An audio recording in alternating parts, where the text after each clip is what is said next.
Luka 13:6. Kandi abacira uwo mugani ati, habaye umuntu yari afise igiti cy'umusukoni cyatewe mu murima wiwe w'imizabibu, akironderako ivyamwa arabibura. Abwira umukozi w'uwo murima w'imizabibu ati, raba ubu haheze imyaka 3 nza kurondera ivyamwa ku giti cy'umusukoni sindabibone, nuwuce ni kuki umara uburyohe bw'aha hantu kubusa?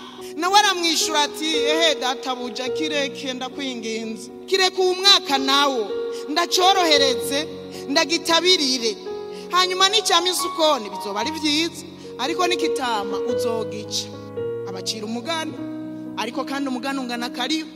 Avuga ngo igiti cy'umusukoni cyatewe mu murima w'imizabibu, ngo agenda kurondera ko ivyamwa arabibura. Hanyuma ngo acabwira umukozi w'uruzabibu, abuze ivyamwa n'ukuri najewe nteragiye ahantu nkabona n'ivyamwa, numva umengo sinosubira no kuja kurimamo. Ejo bundi naragiye mu murima mbona ibitoke bigasaye bisanzaye. Cyo ndabaza abagoronome, hajya bijya bitoke biriko bitumarira uburyohe bw'ibiharage bigenze gute? N'agatoke kajeko aragatoke kagahumbwa. Ndababwira ni kuraho tuzohatera ibiharage, tuzohatera ibiraya. Mbona ari byo maze iminsi mbona vyimbuka, byanteye ishavu. Somye aya majambo niho natahuye Yesu ishavu yagize iryari ryo.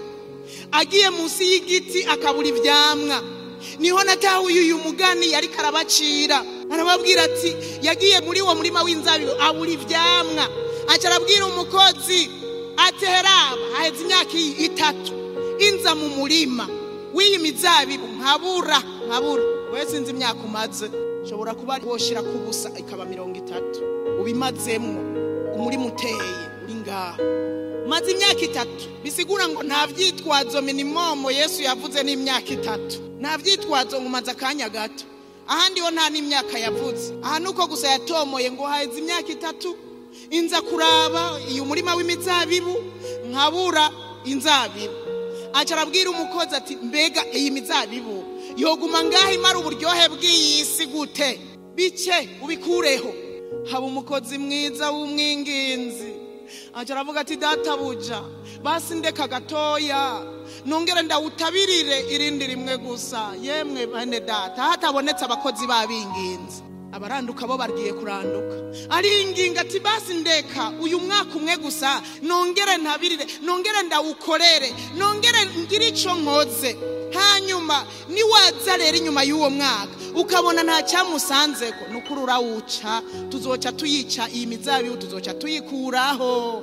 Arabaza ngo, mbega n'igiki ntakoreye uruzabibu rwanje nategerezwa kurukorera? Ushingisha urubanza, uravyemerewe.